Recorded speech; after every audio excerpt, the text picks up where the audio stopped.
E na próxima quinta-feira, o São Paulo comemora os 20 anos do primeiro título mundial. Claudia, foi a partir daquela vitória sobre o Barcelona que os times brasileiros voltaram a dar valor para a disputa.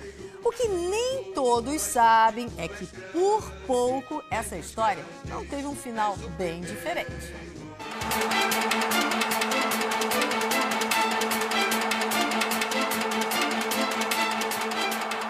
O mundo em 3 cores. Aos 34 do segundo tempo, no Estádio Olímpico de Tóquio, uma bola certeira pintou de vermelho, branco e preto a tela do futebol mundial. Naquele dia, o favoritismo do Barcelona foi ofuscado pelo brilho do São Paulo de Raí, Zete, Tele Santana. 20 anos depois, o Esporte Fantástico revela os bastidores daquela conquista histórica, contada pelos personagens deste título heróico.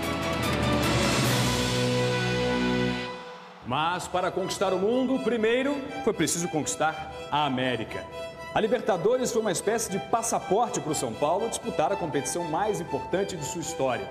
E olha que no início o clube não priorizou a competição. Tele Santana achava o torneio meio bagunçado, mal organizado.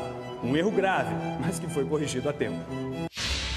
Os jornais da época estampavam a preferência do técnico pelo bi-brasileiro. Na estreia da Copa Libertadores, o São Paulo de Tele entrou em campo com um time misto e levou uma surra do modesto Criciúma.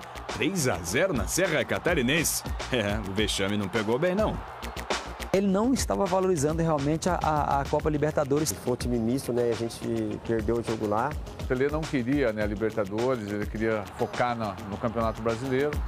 Menos mal que o presidente do clube na época puxou a orelha do treinador.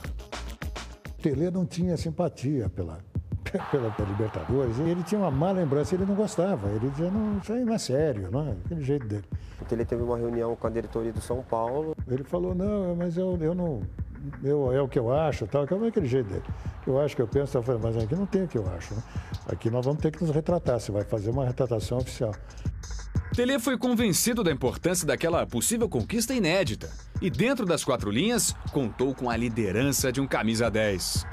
O Raí era o capitão, né?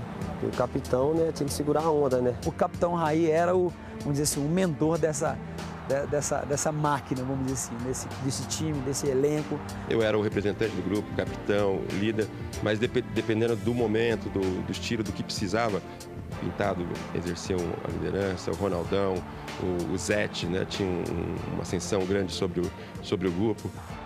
A elegância do maestro regia a equipe. O lateral esquerdo, Ronaldo Luiz, revela uma bronca decisiva. O atacante Miller fez corpo mole para não ir jogar na Bolívia e depois tomou um pito do capitão. É uma história de bastidores, mas não tem problema revelar. Já fazem 20 anos. O Miller ficou no departamento médico. E as pessoas sabiam que ele não tinha nada. Quando o time retornou, o Raí então fez um churrasco. E nesse churrasco todo, houve ali a confraternização e o Raí começou a perguntar sobre a condição de cada jogador. E quando perguntaram para o Miller falou assim, eu estou melhorando. E quando ele falou, estou melhorando, todo mundo foi em cima dele. Você não tem nada, rapaz, você não quis ir e tal. Mas só se você não quiser, fale agora, porque nós vamos excluir você. Agora, nós precisamos de você. Nós precisamos de você bem.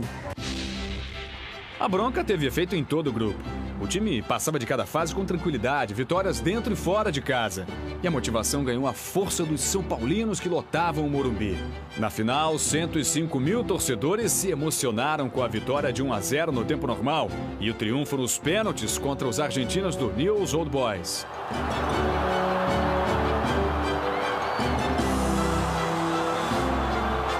Pela primeira vez, o São Paulo cruzaria o mundo para enfrentar o campeão europeu.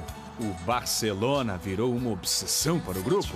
Na verdade, o Barcelona fazia parte das nossas vidas, desde a conquista da Libertadores até a disputa do Mundial. Todo final de semana o Tele Santana passava um videotape, passava um jogo do Barcelona. Não só com vídeos do Tele, mas nós mesmos começávamos a estudar quem a gente vai enfrentar, quais são os pontos fracos, os pontos fortes deles também. Foram mais de 24 horas de viagem até o Japão, um país completamente desconhecido. Era praticamente visitar outro planeta. Tudo diferente, costume de vida, o japonês tem costumes muito diferentes do nosso, o horário, tudo era diferente. Bom, menos mal que a novidade era para todos, até para o professor Tele.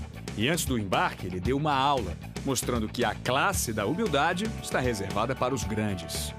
A gente estava embarcando aqui no aeroporto em Guarulhos e o presidente de São Paulo, os diretores de São Paulo oferecendo a primeira classe aos convidados. Quando o seu Tele ia entrando, o seu Tele foi também para a classe econômica junto com os atletas. E o presidente de São Paulo disse, não, seu Tele, o senhor vai na primeira classe com os convidados. O seu Tele falou, eu não vou na primeira classe. Quem tem que ir na primeira classe são os seus jogadores que vão ganhar o jogo para você. Eu vou junto com os jogadores. Na longínqua terra estranha, um conhecido adversário. O poderoso Barcelona era a sensação da Europa. Não que o São Paulo fosse Davi, mas a imprensa considerava o clube catalão um Golias difícil de ser batido. E do alto, o gigante ostentava um favoritismo, digamos, marrento. Mesmo com o tricolor vencendo o Barcelona meses antes, por 4-1 na final do torneio Teresa Herrera. E o Cruyff não aceitou aquela derrota. Até chegou no Japão, foi o Tele Santana e o Cruyff da entrevista. E o Cruyff falou que era favorito, que ele ia ganhar do São Paulo de todo jeito. Aí o Tele falou assim, que o Barcelona era favorito mesmo, jogou a responsabilidade com o Barcelona. O goleiro Zete também sofria com a arrogância catalã. Quando nós estávamos entrando, perfilado em campo, o Raí era o capitão, o Zubizarreta também.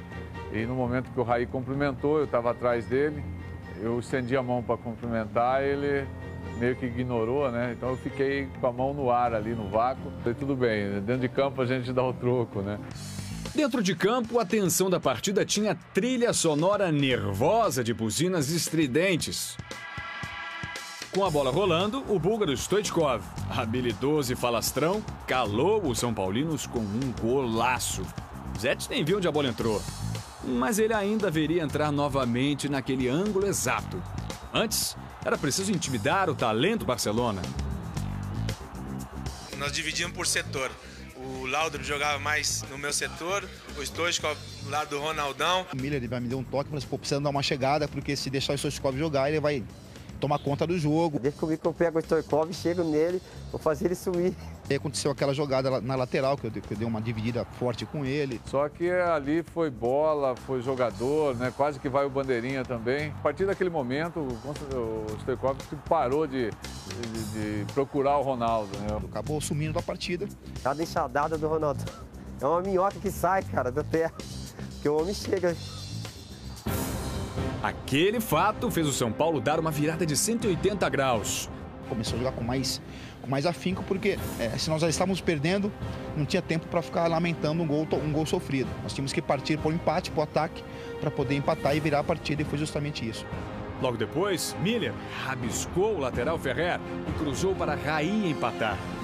20 anos depois, não dá para saber se foi de barriga ou se foi de coxa. O importante é que a bola entrou, 1-1. Uma jogada maravilhosa do Miller. O nosso time já vinha jogando bem, já estava merecendo o empate. Então, naquele primeiro tempo, seria importante sair com o empate da partida. E no fim do primeiro tempo, um lance mostrou que o São Paulo tinha um a mais em campo. A sorte vestia tricolor. Aos 45 minutos do primeiro tempo, eu consegui tirar uma bola do Begnstein, o atacante do Barcelona, e aquilo nos deu força para voltar para o segundo tempo e conseguir aí vencer o jogo. O segundo tempo foi outro jogo. O futebol arte do tricolor deixou o Barcelona atordoado. E o gol da virada só poderia ser uma pintura. Eu estava próximo e eu encostei no Raí e disse para ele, faz o gol que é o gol do título. Aquela jogada do gol, né, do gol de falta, eles ensaiaram tantas vezes, nunca deu certo. Né? Naquele dia deu certo, né? E eu estava muito próximo dele. A hora que a bola saiu, eu falei, é gol. Ah, acabou. Raí assinou a obra de arte. Você viu que o Raí saiu instintivamente para comemorar, né, com o Tele com aquele sorrisão, né, como quem diz, puxa vida, né? Hoje tinha dado certo e deu, né? Eu entrei, abracei o Raí, pulei no Raí, não quis soltar, eu estava no banco. O Tele estava lá atrás de todos, sentado aí, que ele percebeu, ele se levantou e o Raí foi correndo, abrindo caminho para encontro ao seu mestre.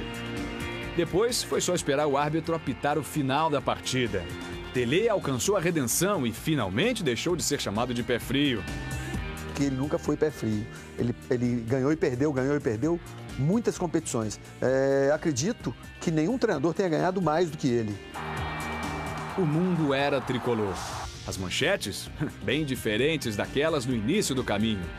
No retorno dos heróis, os são paulinos lotaram o aeroporto de Cumbica, na capital paulista, invadiram as avenidas e completaram a volta olímpica que tinha começado do outro lado do planeta.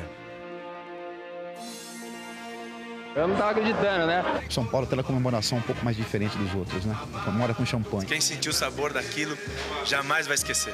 Naquela manhã de domingo, o São Paulo despertou o Brasil. E o país do futebol acordou novamente para a alegria de um título mundial.